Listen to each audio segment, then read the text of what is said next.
What is it like shooting with medium format? Why medium format? How does this apply to everyone else out there? Yeah, okay, I have a list here, actually. Make it easier to understand. No, actually, it's not long. If you're talking about medium format, it's normal that it has more dynamic range. It's not with Fuji and even all other brands. No, it has very wide dynamic range because of the sensor size. And second, the resolution. Resolution is not new. But what I love about the FujiFilm GFX is first, color reproduction. It has, I'm very used to shooting XT2, the X series. So the color reproduction, the medium format, that's a different story. It came from, like for example, classic chrome film stock, and then turning it into, medium format. It's different. Yes. Yeah. It's, a lot of people don't realize the importance of color reproduction when it comes to their photography. A lot of people are always sharp. But actually for me, the image, the color is so important, and how, the tones. And that's one thing that I love so much about Fuji that I can't really get with any other brand of camera, is the color from a Fuji camera, and definitely the GFX does not disappoint. What about you, Nico? What was your experience like shooting with a medium format, and how does this fit into your style of photography? Well, me and Jan, we've been shooting with medium format for quite a while, so it's nothing new, but using the new GFX, it was easier than a walk in the park because the transition from your XT2 to the GFX was so seamless. So all the buttons were there, similar functions. Only difference, it's a bigger sensor.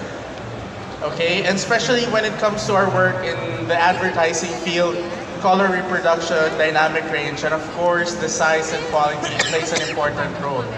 I just want to add, because a lot of people would always be intimidated.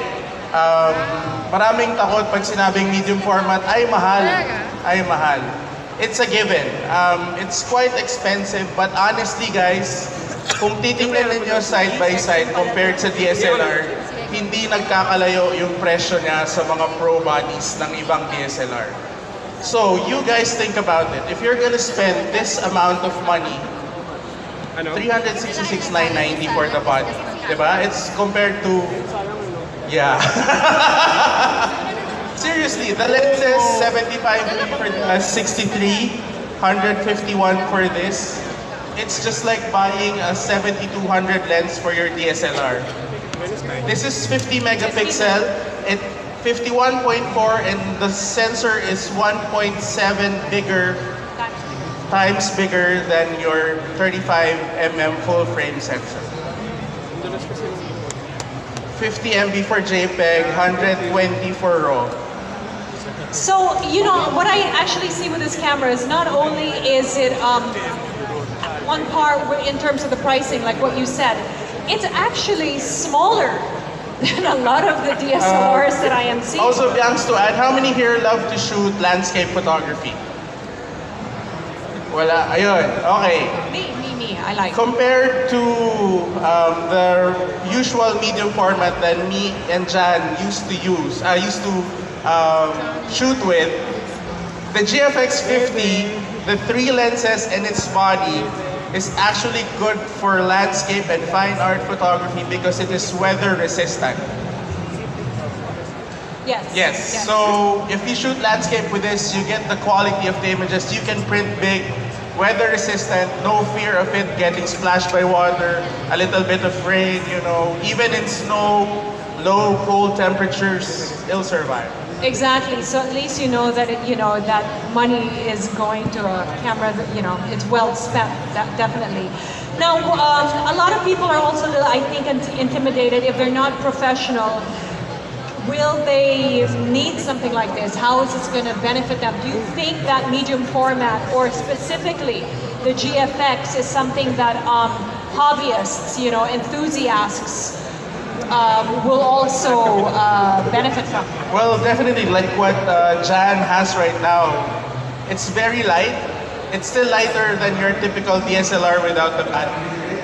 So basically what me and Jan have right now, this is for professional work, studio work, and then this could be for travel also. I can actually see myself walking around with that. That was smaller than my DSLR setup before. Yeah. Yep. I just want to add regarding the AF system of the medium format. Well, actually, it is the weakness of all medium format cameras. But surprisingly, the GFX is really fast. No? It's among the fastest that I've used against all medium format systems. That's excellent. That's good to know because I would imagine this replacing a lot of full-frame DSLRs because it does have the bigger sensor, so it makes more sense. It's smaller, bigger sensor, cheaper. Why not? Right? What would stop you? One more thing. The AF points, it's edge to edge. AF points. Okay. Because, yeah, when you're shooting medium 425 format, AF points. wide open, the depth of field is shallow. Two card slots. SD card. SD card slots, yes. And not to mention, it's also got Wi-Fi. Yeah, Wi-Fi. It's got Wi-Fi, so you can.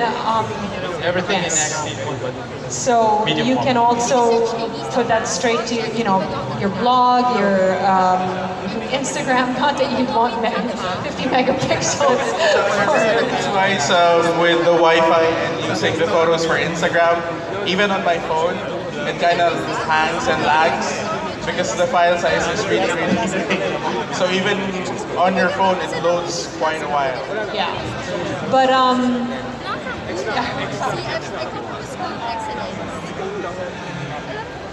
and yes, with I was about to say with the 50 megapixels, it's you've got so much space to, if you need to crop, you'll still come out with an excellent image.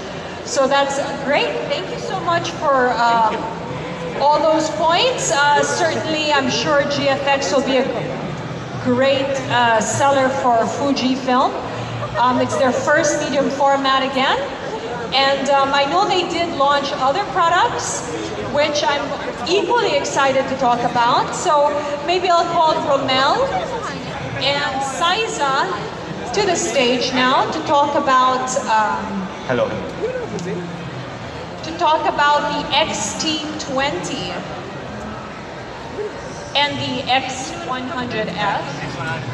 Okay, we'll start with the X100F. I love the X100 series. It is one of the best cameras that Fuji ever came out with, and I am so, so, so happy they finally came out with the 4th generation X100. I think it took them a few years, maybe 2.5 years, to come out with a 4th generation. I have the X100T. I love the camera to death. So, Romel, please tell me about the X100F. Why does somebody who has the X100T, why should they upgrade? Or if you've never had the X100 series, why get the X100F? Hi, good afternoon. Basically, if you really like a rangefinder, just like the X Pro 1, X Pro 2, it's like a mini-me of X Pro 2. Yes. It's just that it's a fixed lens. Yes. Everything on X Pro 2, the dials, the ISO dials, the joysticks at the back, everything on X100F. So, With the 24 megapixels and across for film simulation. It's all added. So the way I see it, because I do have the X Pro 2, and ironically, the lens that I keep on my X Pro 2 is a 23 millimeter lens, because that's the focal length that I like to shoot in. So this is basically like having that. Yes, it's half. The good thing with this camera, it's smaller. And look at my setup. Basically, I love traveling with this camera because on my pocket I have the teleconverter lens, and the other side my wide converter lens. Okay, and I know that this one also has the digital teleconverter. Yes, it has a digital teleconverter. So if which you're is gonna similar put to the X70. If you guys are familiar with the X70, it had a digital converter. Yep. So that's it. This is my setup. I have a wide lens, I have the teleconverter lens. Excellent. It's so simple. That's simple. And you can walk around with this, and it's small. And not to mention, which is a feature that I think it was so important to me, is having that built-in ND filter, which the X Pro 2 doesn't have. Yes, it's really and important. It has the leaf It's shutter. really important, the ND filter, because it's really nice. This is the one thing advantage of the mirrorless in general, because you can shoot just right in front of the sun. Just, you cannot, in your DSLR, you cannot shoot against the sun. But in my mirrorless, it's so easy. Plus the ND filters, then there you go. And the ND filter is a feature that is exclusive for now to the X100 line of cameras for Fuji. I use that whenever I'm in the beach because I like to shoot at f2.8.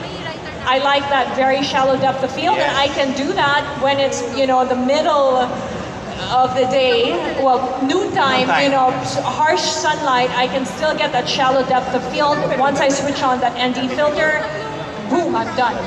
You know, so that's great. So basically it has all the best features of the X Pro 2 plus more in a smaller setup with well, a limited change of lenses, because it does come with those 2 lenses. You don't have the interchangeable lens capability, but if you don't need it, then this is definitely the camera for you guys. And you know what, not to mention, I don't know how they do it.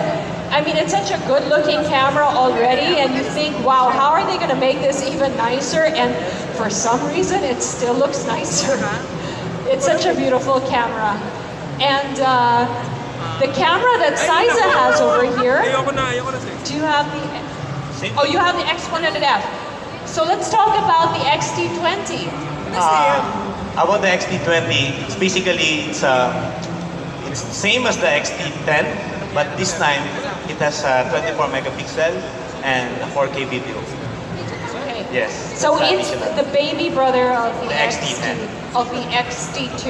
Yes, yes. It's the baby brother of the XT2. So Just that it's not a weather seal. It's not a weather seal. It's not weather sealed. So that is the big difference between the two.